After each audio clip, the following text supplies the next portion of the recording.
الحمد لله الذي أنزل على عبده الكتاب ولم يجعل له عوجا أشهد أن لا إله إلا الله وأشهد أن محمدا رسول الله اللهم صل وسلم على سيدنا محمد وعلى آله وأصحابه أجمعين أما بعد. Al-Fadhil Tuan Imam, Tuan Bilal, pengusi dan ahli jawatan kuasa surau, khususnya tuan-tuan, perempuan, adik-adik jemaah yang dirahmati Allah sekalian.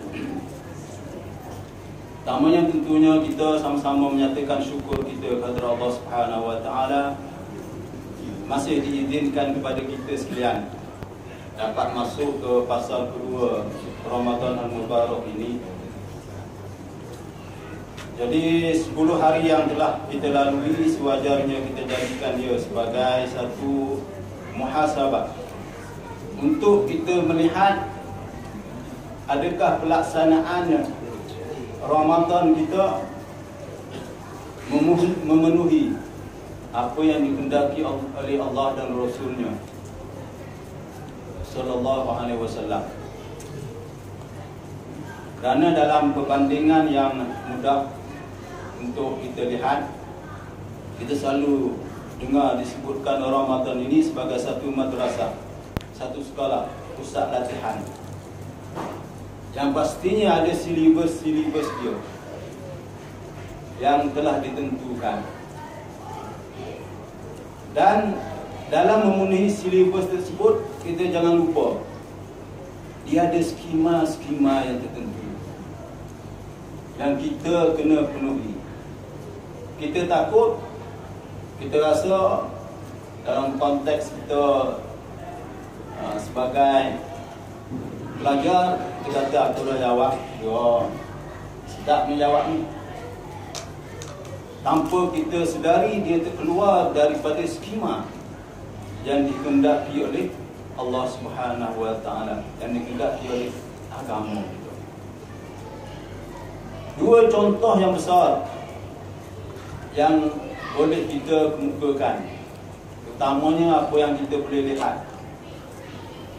Kalau seminggu lepas kita didedahkan dengan satu kajian pada tahun yang lepas, disebutkan bahawa sepanjang bulan Ramadan yang lepas sebanyak 270,000 tan makanan dibazirkan oleh orang-orang itu. Itu sebulan sahaja. Cuba kita tengok 10 hari ni, 10 hari yang telah kita lalui ni, ada tak kita menyumbang untuk statistik pada tahun ini? Ada tak kita buang bubur lambuk kita? Ada tak kita buang kuih muih kita, air kita dan seumpamanya? Saya tadi adalah pagi tadi pergi Pasar Keramat beli apa ni, santan. Rumah nampak petang tak boleh buat. Apa ni dah masam. Tak tahu sama saya silap ke ataupun dijual yang semalam punya. Wallahu alam. Tu buang, itu basi. Itu tak boleh. Yang ni yang boleh dimanfaatkan, yang boleh dimakan, digunakan lagi.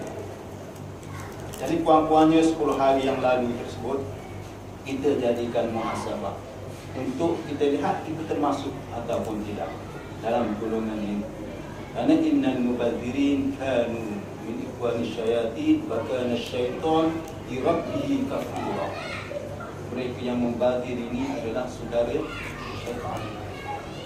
Bukan jalan-jalan, bukan goman-goman, saudara syaitan. Walaupun dalam bab pemakanan sahaja disebutkan seperti itu. Yang keduanya, sebagai intro muzakarah kita pada malam ini, banyak viralkan di media-media sosial tentang pelaksanaan solat tarawih. Kalau kita dengar itu, kalau betul macam tu, macam satu kebanggaan yang sudah diamalkan 160 tahun dulu, diwarisi. Jadi kalau kita tengok tadi saya set lah kita semayang, kita bermula 21.20, pukul 9.20. Kita habis 21.50. Lebih kurang 30 minit. 30 minit kita bertarawih tadi. Masuk witir kita 22.05 kita habis. Masuk wirid sikit, tahlil kita tadi lebih kurang dekat-dekat pukul 22.10, lebih kurang. Ini 23 minit, 23 rakaat, 7 minit, Masya Allah. La hawla wa la quwwata illa billahil aliyyil azim. Apa nak jadi umat baginda Rasulullah sallallahu alaihi wasallam? Ini bukan kita nak orang yang berkenaan tak ada di sini. Tak ada. Cuma untuk jadi satu muhasabah kepada kita. Adakah kita nak benda yang seperti ini? Yang kita nak sembahkan kepada Allah Subhanahu wa taala. Ini yang saya sebutkan di awal tadi, takut tidak memenuhi skema yang dikehendaki oleh Allah Subhanahu wa taala. Jadi sia-sia. Sedangkan perkara dalam pelaksanaan solat tadi pernah berlaku di zaman Rasulullah sallallahu alaihi wasallam.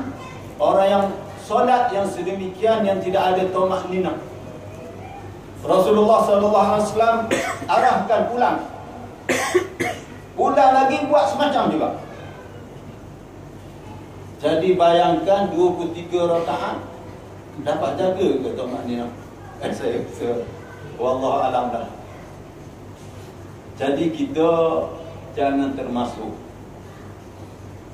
mereka yang sedemikian. Apa yang kita buatkan, kita kena tahu matlamat. Macam Allah Subhanahu wa taala dah tentu dah matlamat kita berpuasa sepanjang Ramadan ini la'allakum tattaqun. Apa faedahnya bila kita menjadi mereka yang bertakwa? Wa man yattaqillah yaj'al lahu makhraja. Siapa yang bertakwa kepada Allah Subhanahu wa taala, Allah Subhanahu wa taala sediakan jalan-jalan keluar. Apa sahaja yang dihadapi dalam kehidupan ini, dia boleh cari jalan keluarnya yang membetuli apa yang dikehendaki oleh Allah Subhanahu wa taala. Ayat dalam witir yang imam kita baca tadi dalam suratul A'la, qad aflaha man tazakka. Sesungguhnya berjayalah mereka yang menyucikan. Lagi qad aflaha man tazakka wa dzakara isma rabbih fasalla. Dan mereka yang ingat kepada Allah lalu dia melaksanakan solat, berzikir dan solat. Wa dzakara isma rabbih fasalla. Bal tuksiruna al-hayat ad-dunya. Bahkan manusia ini banyak terpengaruh dengan kehidupan dunia ini.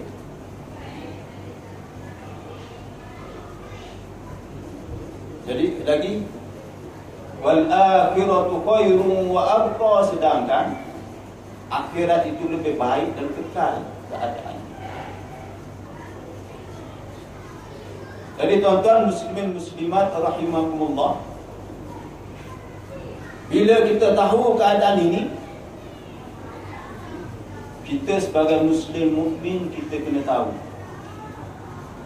apa dia matlamat hidup kita. Berlaku kacau bilau dalam dunia kita sekarang ini sebab kita tidak menjurus hidup kita menuju kepada matlamat kita diciptakan oleh Allah Subhanahu wa taala. Kita banyak kisahkan kepada kemahiran hidup, bukan matlamat hidup. tenggelam matlamat hidup kita. Kita duk kejar keperluan dan kemahiran hidup kita. Kerana itu Allah Subhanahu wa taala tahu tentang kecenderungan kita manusia ke arah itu. Jadi diberikan kita peraturan-peraturannya. Itu tajuk yang Tuan Pengusi bagi malam ini. Keindahan syariat Islam. Jadi diberi kepada kita peraturan-peraturan hukum-hukum. Hukum kekeluargaan sebahagiannya itu imam kita baca tadi. Hukum-hukum yang berkaitan dengan munakahat. Ada juga yang berkaitan dengan wa yas'alunaka 'anil khamri wal maisir. Mereka bertanya tentang arak dan judi. Itu bila kita tak tahu matlamat hidup orang kita, jadi kelabu kehidupan dia. Kalau bab pemakanan, dengar makanan yang ada campuran unsur-unsur kebabian itu, heboh. Heboh. Memanglah patut. Tetapi bab rasuah ada apa?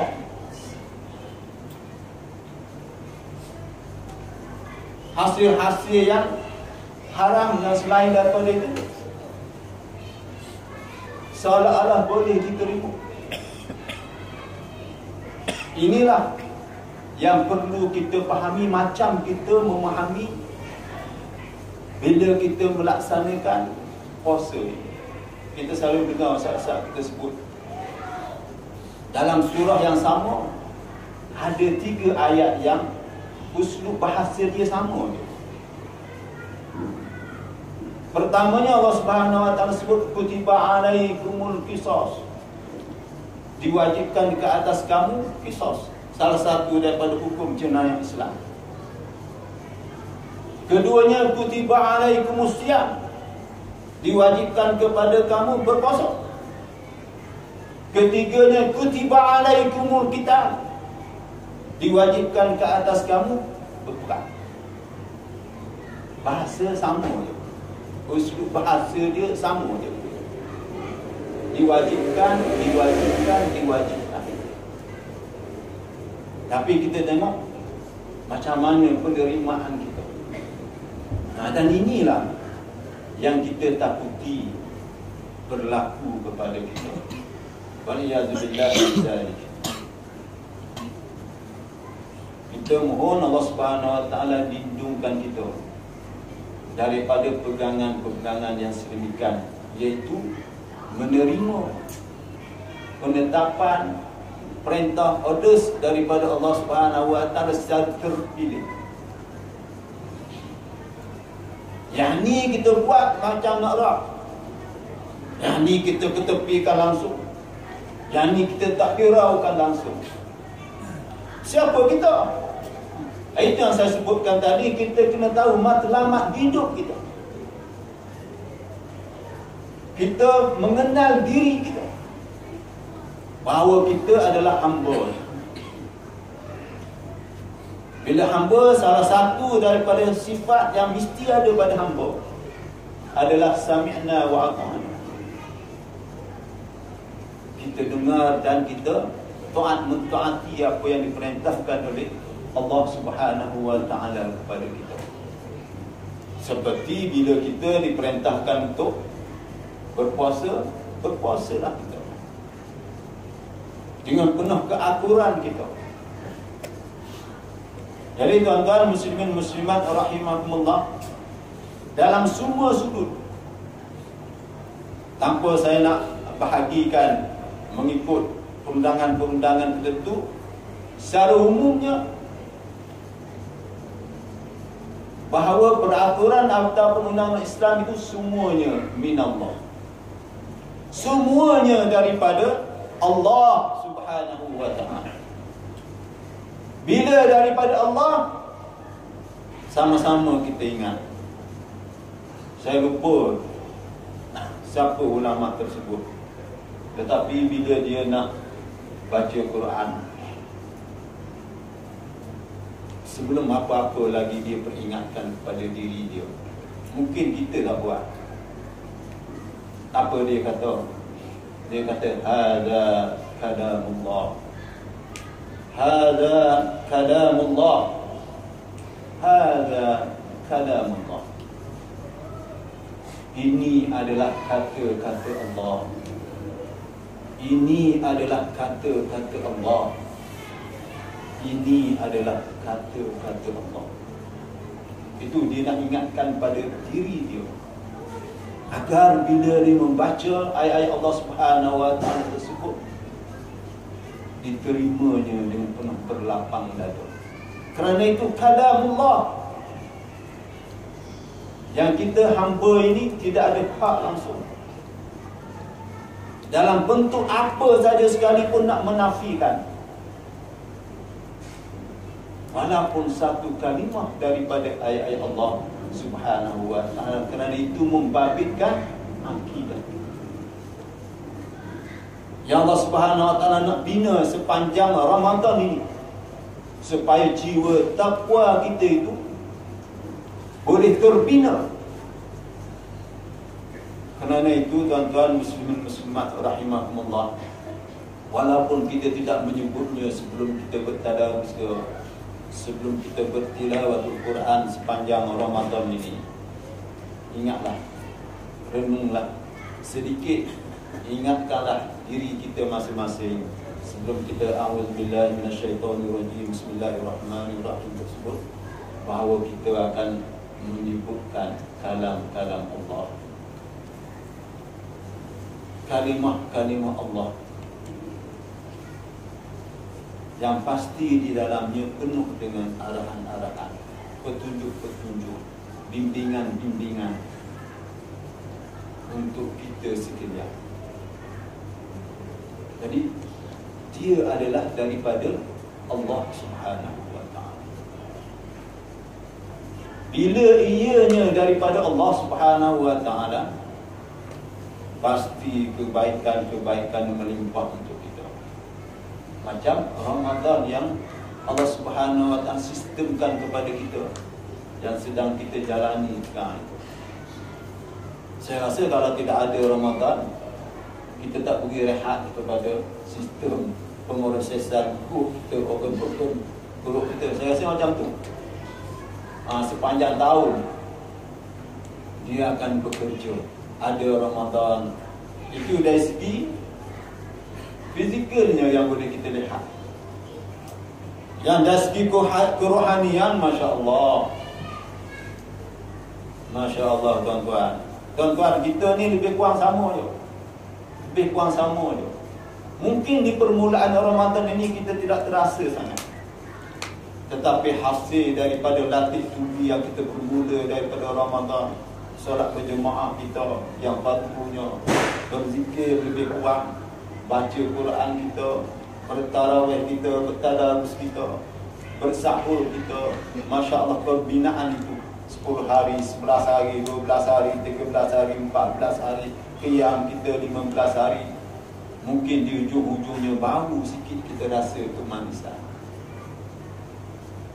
Orang-orang yang dah kuat iman dia, permulaan dulu masuk Ramadan lagi dah dia rasa kekuatan tersebut. Kita mungkin tak terasa. Di hujung baru kita rasa Allah seronoknya Ramadan. Dah dalam keadaan kita baru nak rasa keseronokan tersebut, Ramadan dah nak pergi lah. Mungkin itulah ungkapan yang biasa kita dengar, Ramadan datangmu dinanti, pergimu ditangisi. Kita baru nak berseronok. Kita baru nak berseronok dapat qiyamnya tiap-tiap malam. Ada kekuatan. Rahmat di bulan Ramadan itu kita ada sinergi baru. Boleh dorong kita. Ada kekuatan. Boleh kita buat. Dalam keadaan nak berseronok, Ramadan pun pergi meninggalkan kita. Kerana itulah, bila kita tahu apa yang ada dalam kelebihan Ramadan ini, kita tidak akan biarkan diri kita ini lawa dengan benda-benda yang lain. Dalam doa kita pun tersebut tadi, supaya kita dapat jauhi, tidak lakukan perkara-perkara yang melawakan kita, perkara-perkara yang melalaikan kita. Ramadan ini saya rasa contoh yang paling mudah. Kita nak tengok TV pun tak ada nafsu kan? Tak ada nafsu. Kalau kita rasa yang sedemikian, itu salah satu daripada kesan hasil daripada amalan-amalan kita sepanjang Ramadan ini. Betul lah, amalan-amalan soleh tersebut dia boleh memingkirkan perkara-perkara yang tak baik yang ada dalam diri kita. Dia boleh menggugurkan sikit demi sikit. Kerana itu banyak kita tengok ayat-ayat Allah Subhanahu wa ta'ala fokuskan tentang waktu sahur kita. Waktu sahur yang dibanggakan oleh Allah Subhanahu wa ta'ala untuk hamba-hambanya yang menggunakan waktu tersebut. Bila waktu sahur? Bila agaknya? Waktu perdana bagi sahur lebih kurang, kalau kita tengok waktu sekarang ini, adalah lebih kurang di antara pukul 4 hingga pukul 5.30 atau 3.30 hingga pukul 5.30. Itu waktu perdana dalam sahur. Ya, mereka bersahur pukul 12, dia dapat sunat bersahur. Lepas tadarus ni start untuk nak pergi mana kan? Pergi kedai Mak Mahir tu sekejap. Nak buat apa tadi? Baru apa ni, makan goreng? Aku nak pergi sahur sekejap. Dapat dia apa ni, sunat bersahur, tapi dia terdapat sunat takhirkan sahur. Dua. Dia ada dua tu. Bersahur itu satu sunatnya, tetapi takhirkan sahur satu sunat yang lain. Yang takhirkan sahur itu yang kita nak. Wal mustaghfirina bil ashar, yang Allah Subhanahu wa ta'ala sebut. Dan mereka orang-orang yang beristighfar, memohon keampunan kepada Allah di waktu sahur. Tuan-tuan, lepas sembahyang kita beristighfar, masa-masa lain pun kita beristighfar. Tetapi istighfar kita dalam waktu sahur tersebut, saya rasa tentunya lain. Kualiti istighfar kita itu nak dibandingkan dengan masa-masa yang lain.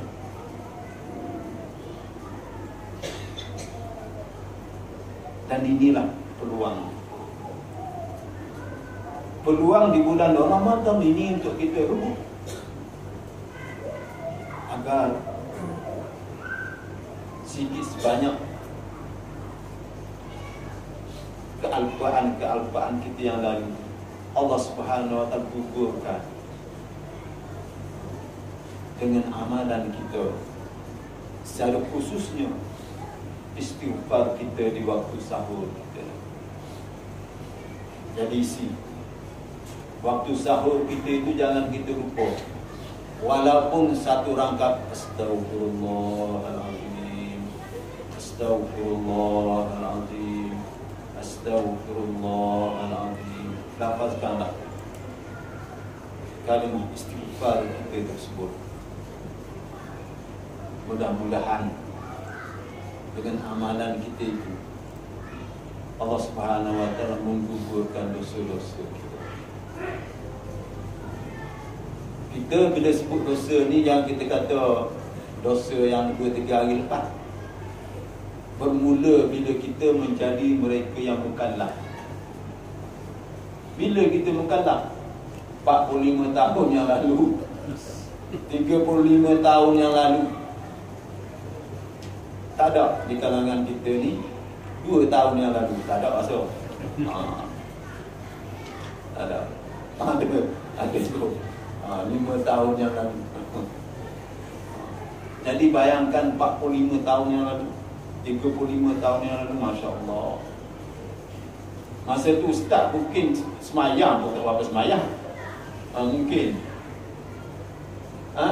tak tahu apa. Sedangkan sudah menjadi mereka yang mukallaf.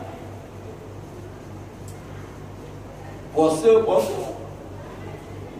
Tapi macam orang ada sebut rahan, komo satu gelas keluar sikit je. Tak keluar sebanyak yang kita komo. Tu mengelak. Tu itu yang kita nak istighfarkan kepada Allah Subhanahu Wa Taala. Dan bila dia daripada Allah, beri manfaat kita, bukan saja untuk fizikal, tetapi lebih-lebih lagi untuk iman dan takwa kita kepada Allah Subhanahu Wa Taala. Lagi, undang-undang Allah Subhanahu Wa Taala ini penuh dengan keadilan. Karena tidak ada kepentingan. Allah Subhanahu Wa Taala jadikan kita ini sebagai manusia terpilih untuk dan ditujukan, hal yang tuju kehidupan kita ini supaya kita ni semua dapat memenuhi jannah yang disediakan oleh Allah Subhanahu Wa Taala. Tetapi di cabaran-cabaran, dugaan-dugaan di sekeliling kita menjadikan ada di kalangan kita yang tidak dapat memenuhi matlamat dia dijadikan oleh Allah Subhanahu Wa Taala. Ada mereka yang di dunia ini tidak mendapat pembalasan yang setimpal. Macam kita kerja lah, orang tu kerja macam nak buat apa sahaja tugas yang pergi sesat. Kawan ni kerja santai tetapi pandai mengipah.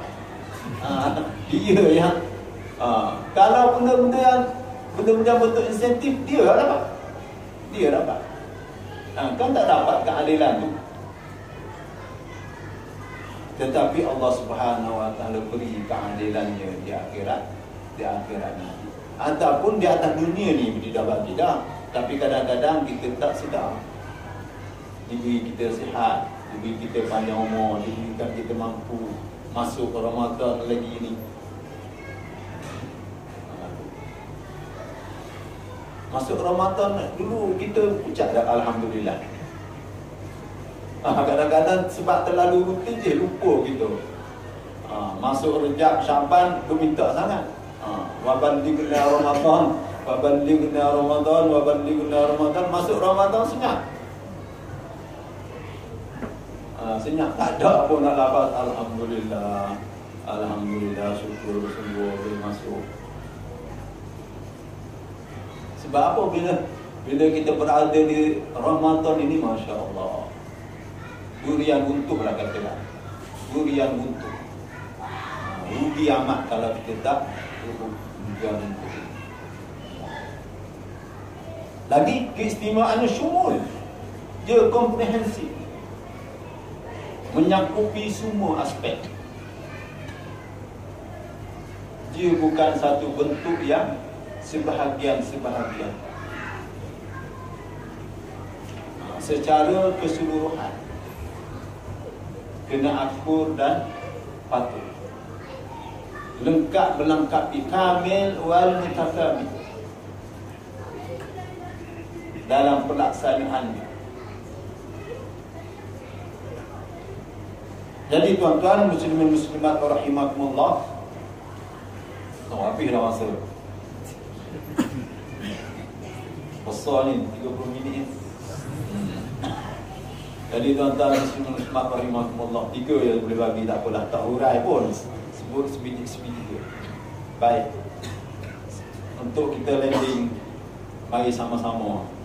Ada baki lagi Ramadan ini, kalau dipanjangkan umur oleh Allah Subhanahu Wa Taala, sama-sama kita siapkan diri kita masing-masing.